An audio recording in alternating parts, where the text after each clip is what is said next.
Back to my channel DSPH diaries. ఈరోజు మన ఛానల్లో నేలములక్కాయలతో పులుసుని ఏ విధంగా తయారు చేసుకుంటారో చూద్దాం. ఈ నేలములక్కాయలు అనేవి మనకు పొలం గట్ల వెంబడి చాలా ఎక్కువగా కనిపిస్తూ ఉంటాయి. అయితే దీంతో పులుసు తయారు చేసుకోవచ్చని చాలా తక్కువ మందికి తెలుసు అన్నమాట. ఈరోజు వాటితో మనం పులుసు ఏ విధంగా తయారు చేసుకుంటారో చూద్దాం. ముందుగా ఈ నేలములక్కాయల్లోని గింజలన్నీ మనం తీసేసుకొని శుభ్రంగా కడుక్కోవాలి. అందుకోసం నేను ఈ నేలములక్కాయలను ఒక రోట్లో వేసి దంచేసి గింజలన్నీ బయటకు వచ్చే విధంగా దంచుకుంటున్నాను.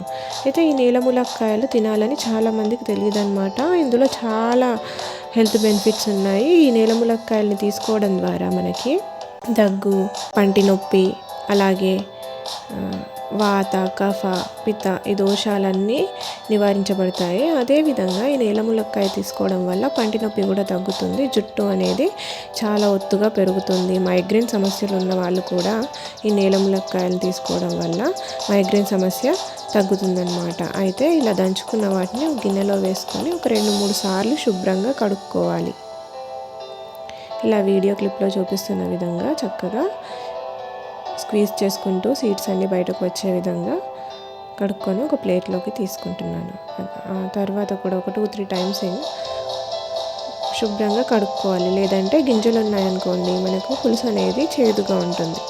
అందుకోసమే కొంచెం కల్లుప్పు, కొంచెం పసుపు కూడా వేసి చక్కగా స్క్వీజ్ చేసుకొని శుభ్రంగా కడుక్కోవాలి. ఇలా వీడియో క్లిప్లో చూపించిన విధంగా ఒక 2-3 సార్లు శుభ్రంగా కడుక్కొని పక్కన పెట్టేసుకుందాం. ఇలా శుభ్రంగా కడుక్కున్న నేలములక్కాయల్ని ఇప్పుడు మనం ఒక గిన్నెలో వేసుకొని కొంచెం ఉప్పు, కొంచెం పసుపు యాడ్ చేసుకొని ఒక 10 మినిట్స్ బాయిల్ చేసుకుందాం. ఒక గ్లాస్ వాటర్ వేసుకొని స్టవ్ పైన పెట్టేసుకొని ఒక 10 మినిట్స్ ఇట్లా బాయిల్ చేసేసుకోండి.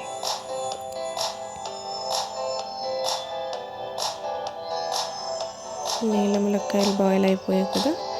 ఇప్పుడు పులుసుకు కావాల్సిన చింతపండు నానబెట్టుకొని అందులో నుంచి గుజ్జును తీసేసుకొని పక్కన పెట్టేసుకోండి. ఇప్పుడు కావాల్సిన పదార్థాలు ఆనియన్స్, టమాటో, పచ్చిమిర్చి, కొంచెం కొత్తిమీర, అలాగే కొన్ని నువ్వులు, ఉడకబెట్టుకున్న నేలములక్కాయలు, గుజ్జు తీసి పెట్టుకున్న చింతపండు రసం. ఇప్పుడు స్టవ్ పైన కడాయి పెట్టుకొని నువ్వులు వేసి కొంచెం దూరగా వేయించుకోవాలి. నువ్వులు వేగిన తర్వాత చిన్న రోట్లో వేసుకొని నువ్వుల్ని పొడి చేసి పక్కన పెట్టేసుకోండి. స్టవ్ పైన ప్యాన్ పెట్టేసి ఒక 2-3 టేబుల్ స్పూన్ల ఆయిల్ వేసుకున్నాం.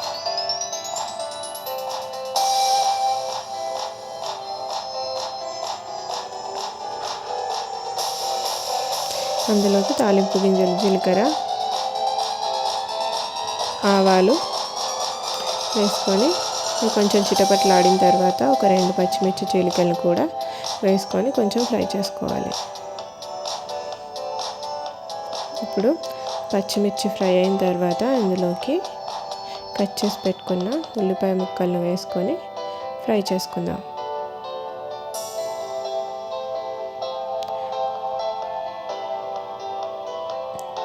ఇప్పుడు ఒక టేబుల్ స్పూన్ పసుపును యాడ్ చేసుకొని ఫ్రై చేసుకోవాలి. ఇప్పుడు ఇందులోకి ఉడకబెట్టుకున్న నేలములక్కాయలను కూడా యాడ్ చేసుకుందాం.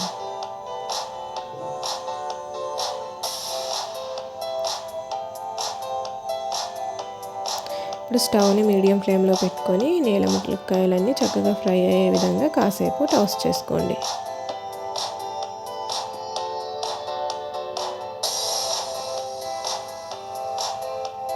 ఇప్పుడు నేలములక్కాయలు ఫ్రై అయ్యాయి కదా. ఇందులో ఇప్పుడు మనం కట్ చేసి పెట్టుకున్న టమాటా ముక్కల్ని యాడ్ చేసుకుందాం.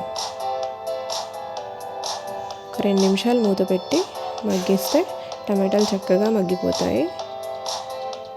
తర్వాత ఇందులో ఒక టేబుల్ స్పూన్ కారం, 2 టేబుల్ స్పూన్ల ఉప్పు వేసుకొని ఈ కారం, ఉప్పు నేలములక్కాయలకు పట్టే విధంగా మూత పెట్టి మగ్గించుకోండి. తర్వాత ఇందులో మనం గుజ్జు తీసి పెట్టుకున్న చింతపండు రసాన్ని వేసుకుందాం. అలాగే మనకు థిక్నెస్ సరిపోయేటట్టు ఒక 2 గ్లాసుల వాటర్ని యాడ్ చేసుకుంటున్నాను. తర్వాత ఇందులో పులుసు మరుగుతున్నప్పుడు ఒక 2 టేబుల్ స్పూన్ల దాకా నువ్వుల పొడిని యాడ్ చేసుకొని మూత పెట్టుకొని మరొక 10 నిమిషాలు మరిగించుకోండి. అంతే అండి, ఎంతో సింపుల్గా ఎన్నో హెల్త్ బెనిఫిట్స్ ఉన్న నేల ములక్కాయల పులుసు రెడీ అయిపోయినట్టే. పై ఇప్పుడు మనం కొత్తిమీరను చల్లుకుందాం. అంతే, మన నేల ములక్కాయల పులుసు రెడీ అయిపోయినట్టే. దీన్ని మనం రైస్తో కనుక సర్వ్ చేసుకుంటే చాలా రుచిగా ఉంటుంది. ఈ వీడియో కనుక మీకు నచ్చినట్లయితే లైక్ చేయండి, షేర్ చేయండి, కామెంట్ చేయండి. మరిన్ని వీడియోస్ కోసం మన ఛానల్ని సబ్స్క్రైబ్ చేసుకోండి.